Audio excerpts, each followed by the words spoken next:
নমস্কার বন্ধুরা, welcome to ইউনিকন। তো বন্ধুরা, এই ভিডিওতে আমরা কথা বলবো কলকাতা নাইট রাইডার্স নিয়ে।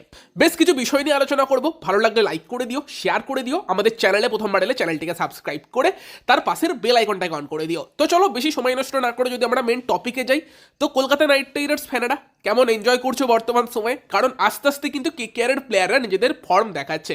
ইভেন এখন তো হর্ষিত রানাও ব্যাটাতে যা করছে, কেকেআরের ব্যাটিং স্ট্রেংথ মনে হচ্ছে আরও বেড়ে গিয়েছে।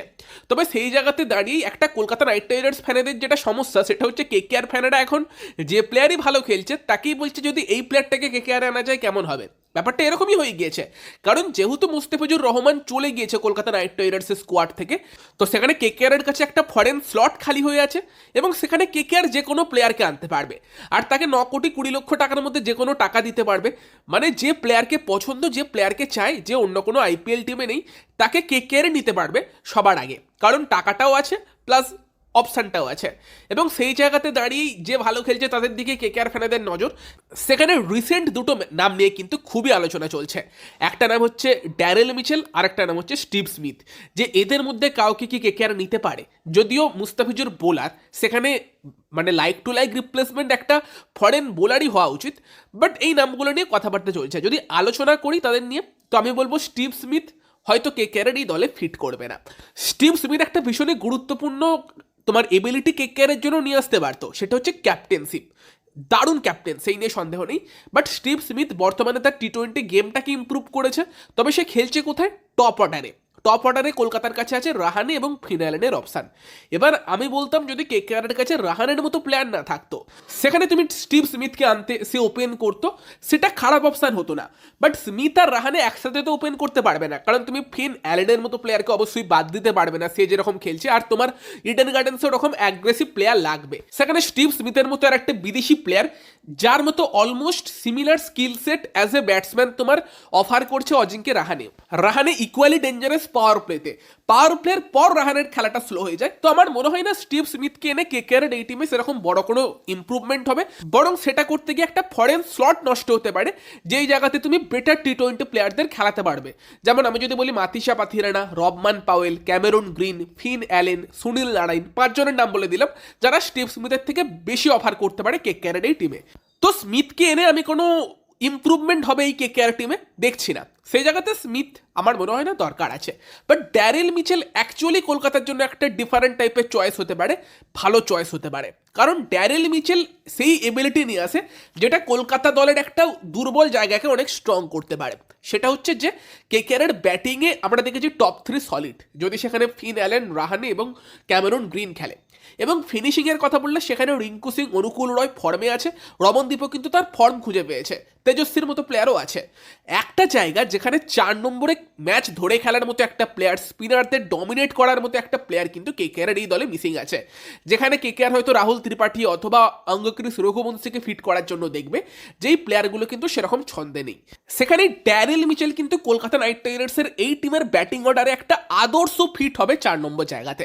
অবভিয়াসলি এটা বলবো যে মিচেল হয়তো ওডিআইতে সব থেকে ভালো খেলে ইন্ডিয়ার এগেনস্টে, তবে মিচেলের টি-20 খেলা যে খারাপ সেরকমটাও না। 2024-এ মিচেল আইপিএলে অনেক বেশি দামে এসেছিল বলে তার ভালো খেলাটাও খারাপভাবেই লোকে দেখেছিল। সেখানে কিন্তু 318 রান করেছিল, অলমোস্ট 30-এর অ্যাভারেজ ছিল, 142-এর স্ট্রাইক রেট ছিল, যেটা কিন্তু খারাপ নয়। আর কলকাতার এই টিমে যেহেতু টপ অর্ডারে একদম অ্যাগ্রেসিভ ব্যাটসম্যানেরা আছে, 4 নম্বরে ওরকমই একটা প্লেয়ার দরকার, যে দরকারে 200 স্ট্রাইক রেটেও খেলতে পারে, আবার দরকার পড়লে 130-140-এ খেলে খেলাটা চালাতেও পারে, স্পিনারদের ডমিনেট করতে পারে, যেটা পারফেক্টলি কিন্তু ড্যারেল মিচেল করতে পারে। তার সঙ্গে সঙ্গে স্পিনার এগেনস্টে খেলা ভালো, ইন্ডিয়ান কন্ডিশনে ভালো খেলে। আই থিঙ্ক পারফেক্ট একটা অপশান কিন্তু কলকাতার জন্য 4 নম্বরে ড্যারেল মিচেল হতে পারে। এটাতে একটা কেকেআর ট্রাই দিতে পারে, তবে হ্যাঁ, তোমার কাছে একটা বিদেশি বোলারের অপশান কমে যাবে। তবে সেখানেও তুমি যে একদম হাইয়েস্ট কোয়ালিটির বিদেশি বোলার পাবেই বাইরে থেকে, সেটা বলা যায় না। তো তুমি পাথিরানার উপরই ট্রাস্ট করো।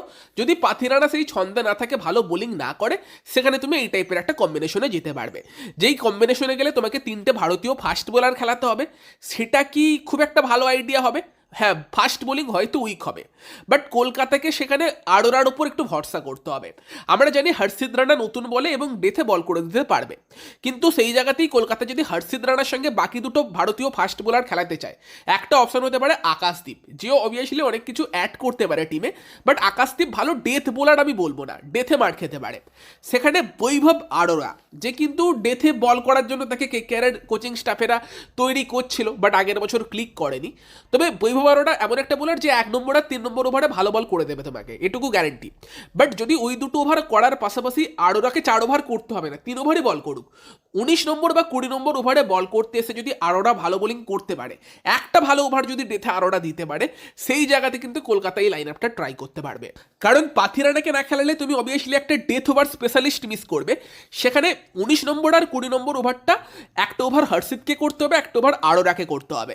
এবার দরকার পড়লে নর্মালি আমরা দেখি 16 ওভার 17 ওভারের মধ্যে স্পিনারদের ওভার শেষ করিয়ে দেয় টিমেরা, বাট কলকাতার কাছে দুটো এমন হাই কোয়ালিটি স্পিনার আছে, নারায়ণ বা ভরুণ, তারা দরকারে 18 নম্বর ওভারেও বল করতে পারে, 19 নম্বর ওভারেও করতে পারে। তবে যদি সেইভাবে কেকেআর ম্যানেজ করতে পারে, অনুকূলের অপশানটাও আছে, তাকে দিয়ে বল করিয়ে নিতে পারে, ভালো লেফট আর্ম স্পিনার, সেখানে ডেথের 3টে ওভার 18, 19, 20 এর মধ্যে যদি একটা নারায়ণ অথবা ভরুণ করে দেয়, বাকি একটা হর্ষিত করে, আর একটা যদি বৈভব করে দিতে পারে, আই থিঙ্ক সেটা পারফেক্ট হবে।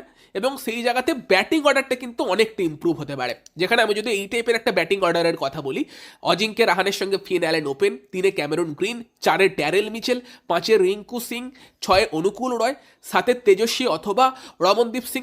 যদি ফিনালেন উইকেট কিপিং করে, তুমি রমনদীপকেই খেলাবে, কারণ এখন ভালো ফর্মে ব্যাটিংও করছে রমনদীপ সিং, নয়তো তেজস্বীও ভালো প্লেয়ার। এবং ব্যাটিং এখানেও শেষ হচ্ছে না, এই টপ 7-এর মধ্যে কিন্তু সব কিছু আছে। এবং তারপরও আকাশদীপ আছে, হর্ষিত রানা আছে, সুনীল নারায়ণ আছে।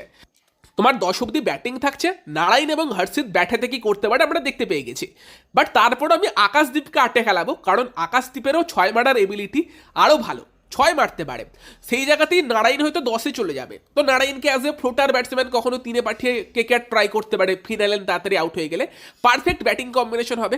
ফাস্ট বোলিং একটু উইক লাগতে পারে, বোলিং দুর্বল হবে আমি বলবো না, কারণ সেই জায়গাতে 3টে স্পিনার যদি থাকে তারা মিনিমাম তোমাকে 10 ওভার তো করেই দেবে। বাকি 10 ওভারের জন্য তোমার কাছে আকাশদীপ, বৈভব, হর্ষিত এবং তার সঙ্গে তোমার ক্যামেরন গ্রিনের অপশান থাকবে। এবার আকাশদীপ বা গ্রিন এরা মিডিল ওভারে ইজিলি বল করতে পারবে, বৈভব, হর্ষিত তারা নতুন বলে খুব ভালো বোলার, ডেথে 2টো ওভার পার করতে হবে, একটা হর্ষিত করে দেবে, একটা যদি আরোরা করতে পারে, এই লাইন আপটাও কিন্তু একটা পারফেক্ট লাইন আপ হতে পারে। সেই জায়গাতে আমি জানি না কেকেআর এই অপশানের দিকে যাবে কিনা, বাট ডেফিনেটলি যদি ব্যাটিং ইম্প্রুভ করতে চায়, 4 নম্বর জায়গাটা, যেই জায়গাটা নিয়ে একটু কেকেআরের ব্যাটিংয়ের সমস্যা আছে, সেই জায়গাতে যদি ড্যারেল মিচেলকে আনতে পারে, সেটা ডেফিনেটলি কলকাতার ব্যাটিংকে ইম্প্রুভ করবে। এবার বলতেই পারো তাহলে অঙ্গক্রিস, রঘুবংশের মতো প্লেয়ারকে বসিয়ে রাখবে, দেখো টিম আগে, রঘুবংশী অত ভালো ব্যাটিং করছে না, ট্যালেন্ট আছে, যদি ভালো করে কেকেআর দলে তো আছে, পরের দিকে রাহানে ভালো না করলে তাকে দিয়ে ওপেনও করানো যেতে পারে, সেই অপশানটাও খোলা থাকবে। বা যদি পরের বছর রাহানে আর না থাকে, সেক্ষেত্রে অঙ্গক্রিসকে পুরোপুরি ওপেনিংয়ের দায়িত্বটাও কেকেআর দিয়ে দিতে পারে। বাট এই মুহূর্তে দাঁড়িয়ে কিন্তু ড্যারেল মিচেল কলকাতার টিমের জন্য একটা পারফেক্ট অপশান হয়ে আসতে পারে। তো তোমরা কি বলো কমেন্টে জানিও। বাকি কিন্তু কালকে আরও একটা ম্যাচ আছে, যেই ম্যাচে কিন্তু ফিন অ্যালেন নামছে মিচেল স্টার্কের এগেনস্টে।